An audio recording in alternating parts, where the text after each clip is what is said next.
House Republicans are claiming victory on a number of policies in the latest military funding bill. The 1,800-page National Defense Authorization Act gives more than $895 billion to defense and national security. The measure is also drawing praise from pro-life Republicans. Capitol Hill correspondent Erik Rosales joins us now with that here in the studio. Erik. Well, good evening, Tracy. It's great to be here.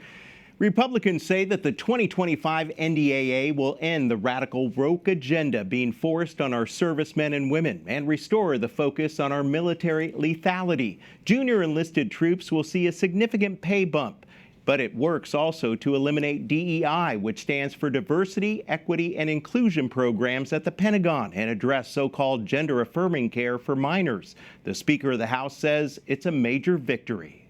The NDAA, there's a number of pro-life provisions. How do we get those across the finish line? We're working on that aggressively, and I think the NDAA is a good final product.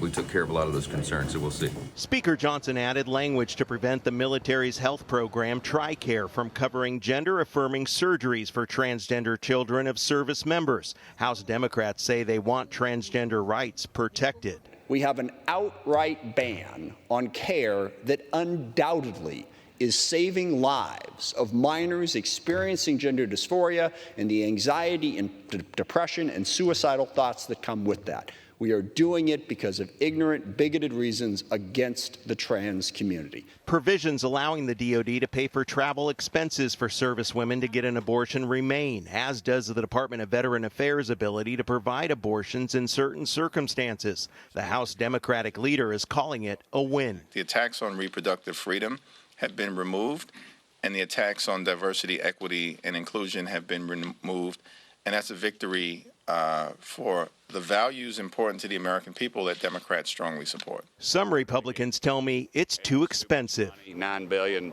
additional dollars. Where's that money going to come from? Over $500 million going to foreign aid. That's what America voted against, and again, we're just putting ourselves further and further in debt. The bill now goes to the Senate, where the incoming majority leader is optimistic that it's going to pass next week. As you know, anytime we do a national defense authorization bill, or for that matter, any appropriation bill on some of the pro-life positions, but our side has fought vigorously to make sure that the pro-life provisions in the bill are strong and that the Democrats don't weaken those. Speaker Johnson says that by banning transgender surgeries, freezing DEI hiring, and eliminating obsolete weapon systems, some $31 billion can be saved, and more changes could be coming soon. President-elect Donald Trump can use executive orders to alter laws passed by Congress.